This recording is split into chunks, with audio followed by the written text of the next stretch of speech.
It's almost impossible to overstate the moral squalor revealed in the latest tranche of correspondence between Sarah Ferguson and Jeffrey Epstein. These emails, which are recently unearthed, expose a pattern not of momentary folly, but of enduring dependence, a relationship that continued long after Epstein's first conviction and imprisonment. So beginning with the most astonishing revelation, the claim that Sarah Ferguson, once Duchess of York, and forever branded Fergie by a cynical press, took her two daughters, Princess Beatrice and Princess Eugenie, to visit Epstein in New York shortly after his release from prison in 2008 or 2009. Epstein himself boasted that she was the first to celebrate my release with her two daughters in tow. Whether that is accurate or not, the fact it was even plausible tells us everything about the circles they moved in and the absence of discernment that governed their choices. I need to be clear here, because the Daily Telegraph says that neither Sarah Ferguson nor her daughters have any memory of this.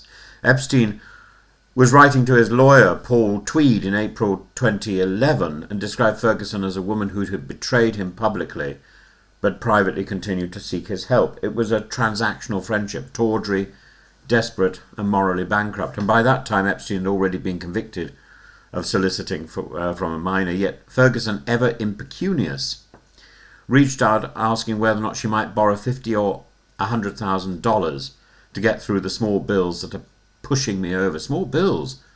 The mind boggles. If $100,000 covers the small bills, what, one wonders, would a large one entail, and what would she do to cover that?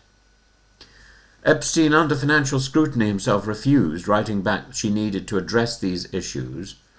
It was an uncharacteristic moment of prudence from a man who used his fortune to control, manipulate and ensnare others, and he later complained bitterly to his associate Jean-Luc Brunel that he had financially helped her for 15 years only to be denounced in the press by her.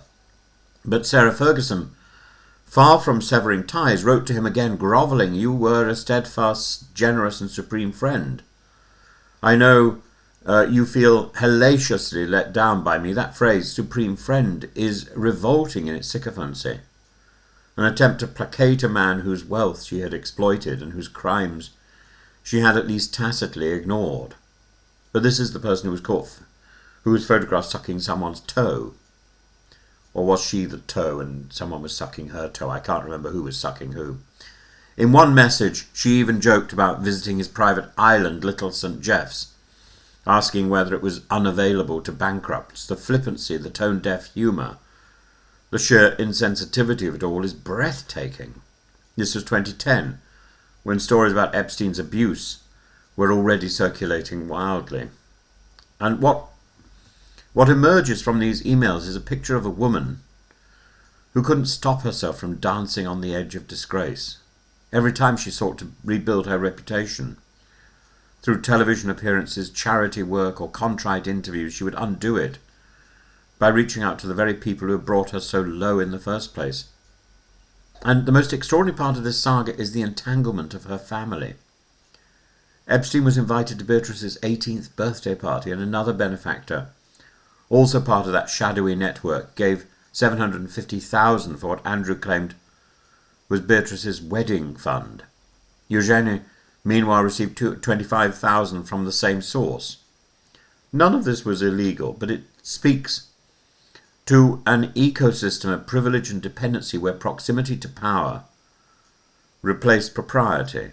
And we should remember, too, that around the same period, Andrew was emailing Epstein in 2011, months after he had supposedly cut contact, writing, "We're in this together." It's impossible to read that line without a shudder. Together? In what exactly? Damage control, denial, moral collapse? Sarah Ferguson's defenders insist she was under pressure, that Epstein was threatening legal action, and that her grovelling tone was self-protective. But this defence collapses under the weight of repetition. The emails are not a single lapse, but a sustained correspondence, complete with financial requests, social plans, even media coordination. But appearing in Oprah Winfrey's show, Ferguson sought Epstein's advice on what to say about him.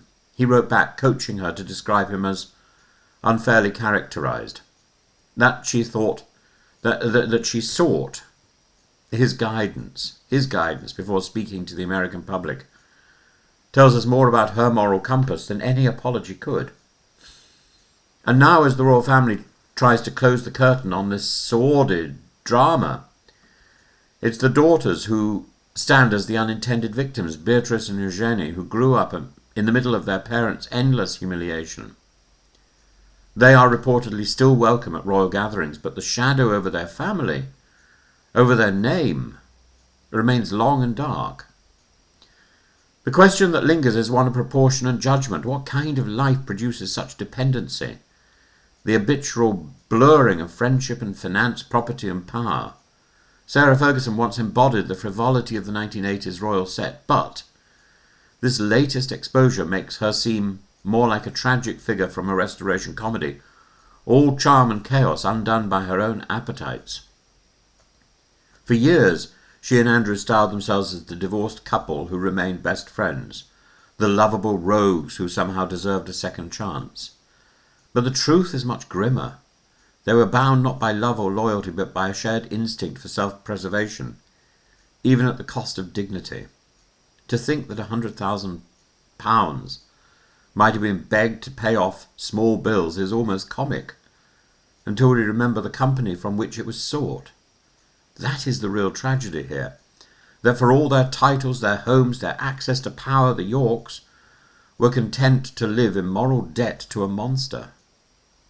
And as new revelations surface, one thing becomes unmistakably clear. This was never just a story of bad judgment, it was a story of entitlement without conscience.